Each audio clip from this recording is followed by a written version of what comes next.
अहो नित्या मॅडम, म्हणजे आता ठरलंय ना की तो मोदक करणार आहे म्हणून करू दे की त्याला. अहो पण मी काहीच करत नाहीये. मी फक्त मोदक कसे बनवायचे ते सांगते. अहो पण मी काहीच करत नाही, नुसतं मोदक कसे बनवायचे ते सांगायचे. स्पेशल रेसिपी आहे ना, आणि ती जर चांगली नाही झाली तर बाप्पाला वाईट वाटेल. नाही चांगली झाली तर बाप्पाला वाईट वाटेल, आणि त्याच्याच नैवेद्यासाठी बनवतो ना. आणि त्याच्याच निवडीसाठी करायला ना. अहो चला की तुम्ही, बाहेर भरपूर काम आहे, चला.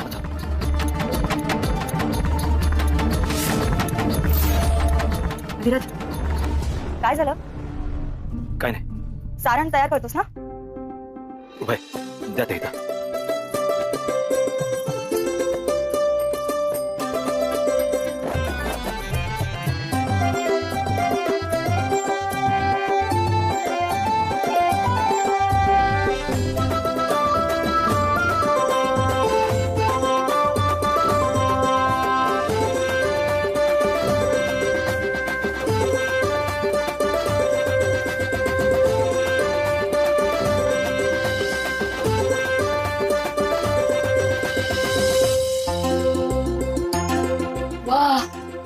कसला सुगंध सुटलाय. नित्या मॅडम, अहो, कसले भारी मोदक बनलेत बरं का. हे आयडे, हे मोदक मी बनवलेत. तू नित्या मॅडमला काय सांगायलीस? मी काय म्हणालो, नुसत्या सुगंध कसं कळत कसे झाले ते. लवकर नवीन दाखवा बाप्पाला, म्हणजे मग तो बघता येईल. शाबास रे राजा. Thank you thank you. पोरगा कोणाचा आहे? माझा.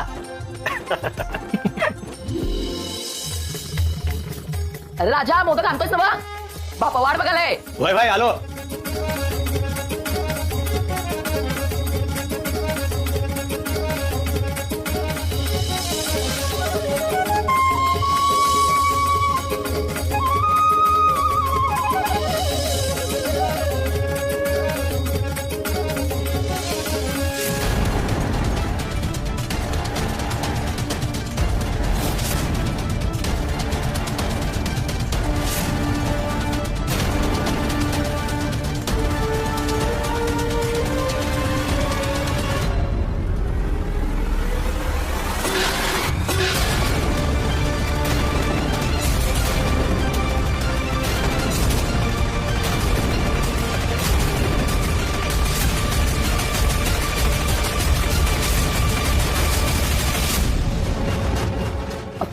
तेव्हा बहुतेक बाप्पाला नैवेद्य आवडला नसावा, त्यानेच हे घडवलं. म्हणून अचानक मला चक्कर आली आणि संत्याला चुकून धक्का लागला. I am sorry. I am really very sorry. असू दे, तुम्ही वाईट नका वाटून घेऊ, कारण बाप्पाने नैवेद्य स्वीकारले. त्याला एकट्यालाच खायचे होते म्हणून बाकीचे सगळेच आणले त्याने. बाप्पा तुझ्यावर प्रसन्न आहे. बापाला निवेद्य पोचलाय. आरती सुरू करूया.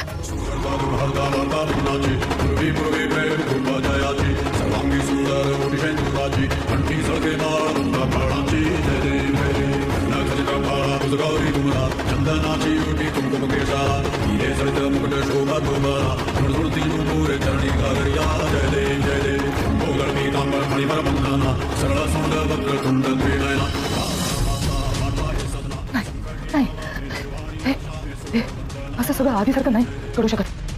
कसं शक्य?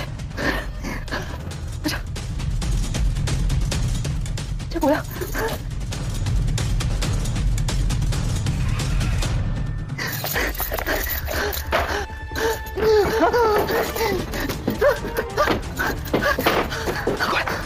गोळ्या कुठे?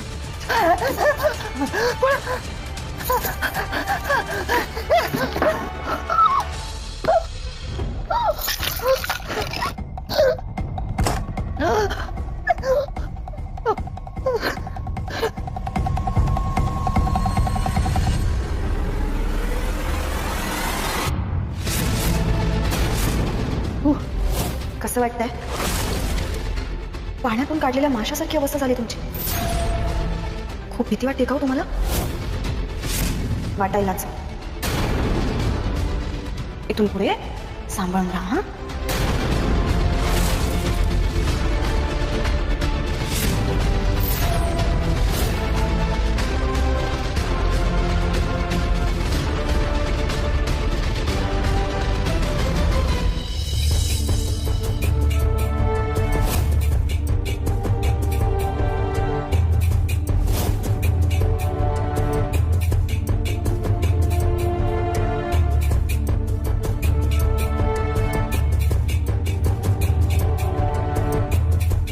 काय झालं?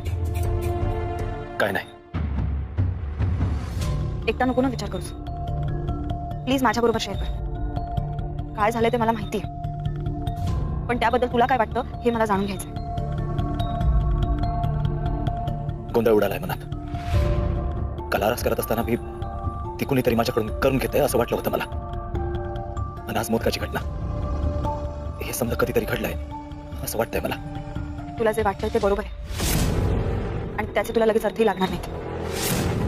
पण हे जयदीप गौरीच्या आयुष्यात घडून गेलंय अगदी असंच, आणि आता तुलाही त्याची जाणीव व्हायला लागली. तो मोदक बरोबर बापाच्या हातावर जाऊन पडला. हे आधी बिघडलं आहे, पण कुठल्या भूतकाळात तेच आठवत नाही मला. तू त्या भूतकाळाच्या आणखीन जवळ जात चालल्यास अधीरज.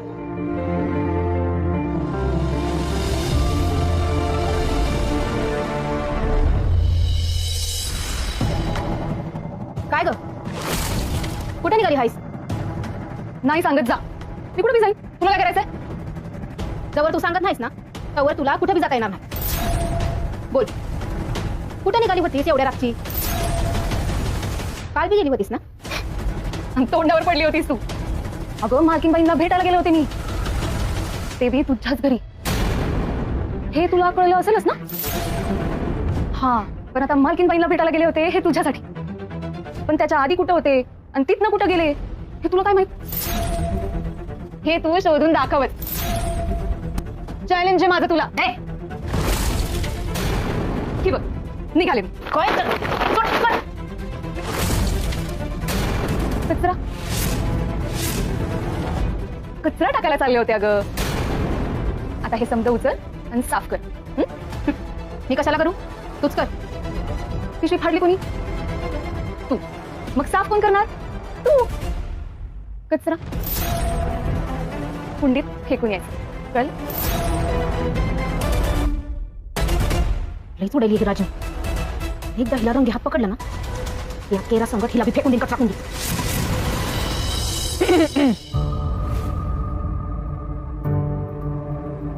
हिने काही ऐकलं तर नसेल ना?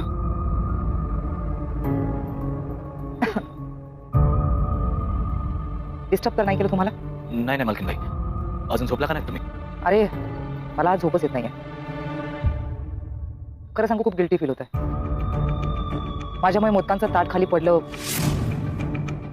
नाही चांगलं वाटत आहे मला. खूप वाईट वाटते. I am really very sorry. असू दे मालकीनबाई, तुम्ही काय मुद्दाम नाही केलं ना. एवढं वाईट वाटून घेऊ नका तुम्ही. उलटाच्या या घटनेमुळे एका गोष्टीची जाणीव झाली मला. कसली जाणीव? हेच की मी अधिराजला एवढे चांगले मोदक बनवता येतात आणि देवाला प्रसादही मिळाला ना, हेच म्हणायचं होतं त्याला. हो ना अधिराज?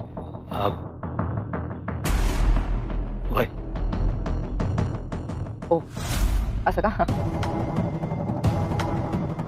थँक्यू. मोठ्या मनानं तुम्हाला माफ केलं. जाते आता झोपायला. बघू झोप येते का. Good night.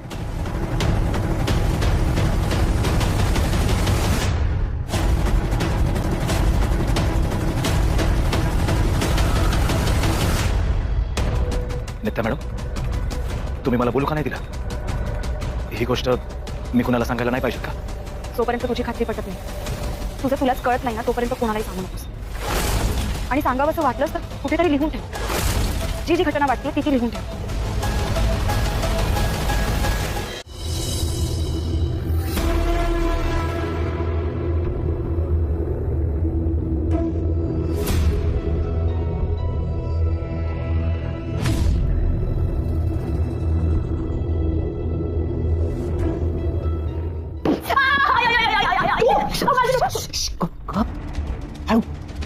काय तू अशी खाली इथे?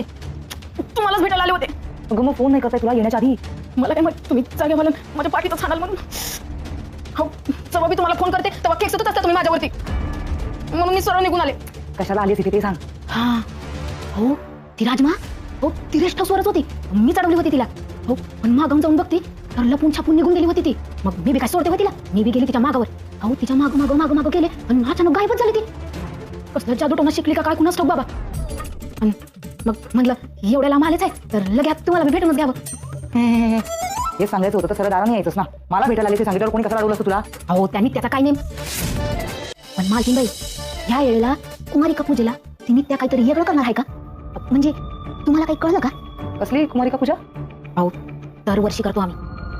गौरी येतात ना त्या वेळेला. मालकीनबाई, उद्या असं काहीतरी करा ना की कुमारिका हितवर पोचल्याच नाही पाहिजे. मग तिने त्या कुणाची आणि कशी पूजा करेल? अर्धवट डोक्याची असतो. ती काय करणार आहे हे जर नीट माहीतच नसेल तर पुढे काय करणार आहोत आपण? आणि एकदा धडा शिकल्यानंतर शहाणपण यायलाच पाहिजे. तुम्ही कधी शिकला गड्या? तू जा, निघ इथनं. अहो जा गपचूप, नाहीतर मी परत मारेन तुला. निघ. अगं जा ना. चहा पिऊन जाणार आहे? मालकीनबाई, ही माझी चहा घ्यायची वेळ नाही.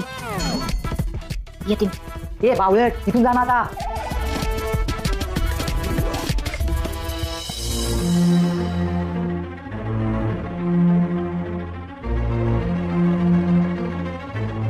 जोपर्यंत तुझी खात्री पटत नाही, तुझं तुलाच कळत नाही ना, तोपर्यंत कोणालाही सांगू नकोस.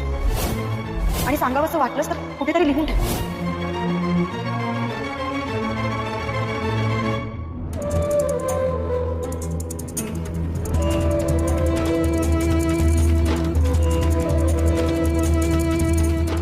दत्ता मॅडम, तुम्ही लिहायला सांगितलं, पण काय लिहू?